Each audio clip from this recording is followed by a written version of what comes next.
I moved here in 1965 and was present when Dr. King was assassinated.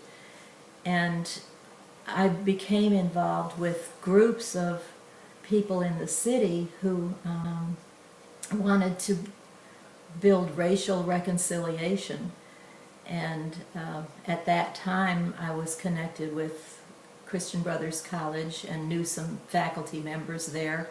So on the ground, since the late 60s and early 70s, I had this impulse and really resonated when the bishop's letter came out. Then I was friends with Janice and Jerry Vanderhaar, and Janice ran programs for adult faith formation and so on. And I became friends with them, and I was in the living room meetings when they were talking about forming a local branch of Pax Christi, which had just begun in the United States. There was a group of very wonderful people in the East Coast that wanted to start a Pax Christi group section in the United States, and Gordon Zahn and Eileen Egan were two of them, and they saw this, what Bishop Dozier had written. They said, now we have another bishop. So Bishop Tom Gumbleton and Bishop Dozier were asked to become president of this movement, Pax Christi USA.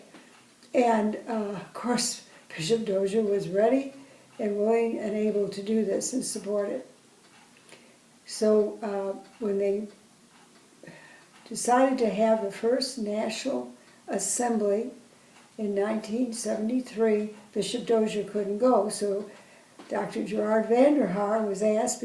So Pax Christi here in Memphis, in a sense, even though we didn't have a local group yet, we were very involved in the beginning of Pax Christi. The second assembly was in, I believe, 1974, and that was in Dayton, Ohio.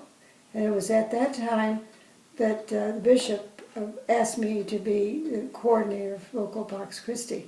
I think over the years, membership was apparently the way you could form more committed relationships to like-minded people. And so I became actively involved in the local chapter because of their concern for global issues like nuclear disarmament, resonating with the Peace, Gift, and Task letter that had shaped me, and because they addressed local issues as well. Pax Christi has contributed to spirituality that I value.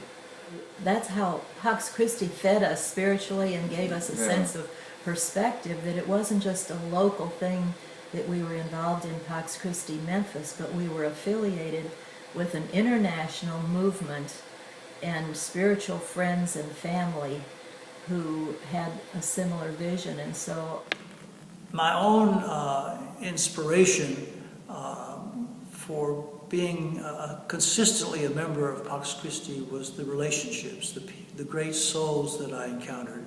People who had immense erudition and yet also great love for the Lord and a great love for peace. And so down through the centuries, it's been people like that who have inspired me to continue to be part of Pax Christi.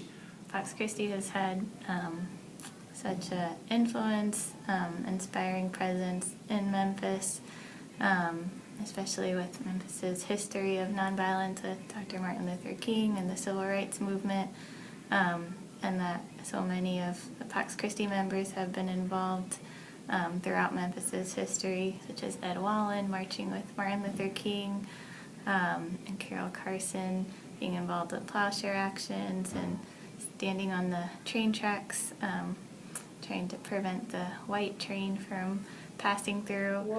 The Pax Christi has been part of the fabric of my life. It colors the fabric of my life since 50 years ago. And it's been very providential in my life and I think in the life of the beginnings of Pax Christi. But we have been a shining light here in Memphis, Tennessee for many years, and we will continue to be as long as I have a breath in my mouth, and I think the providence of God is with us through this all. Peace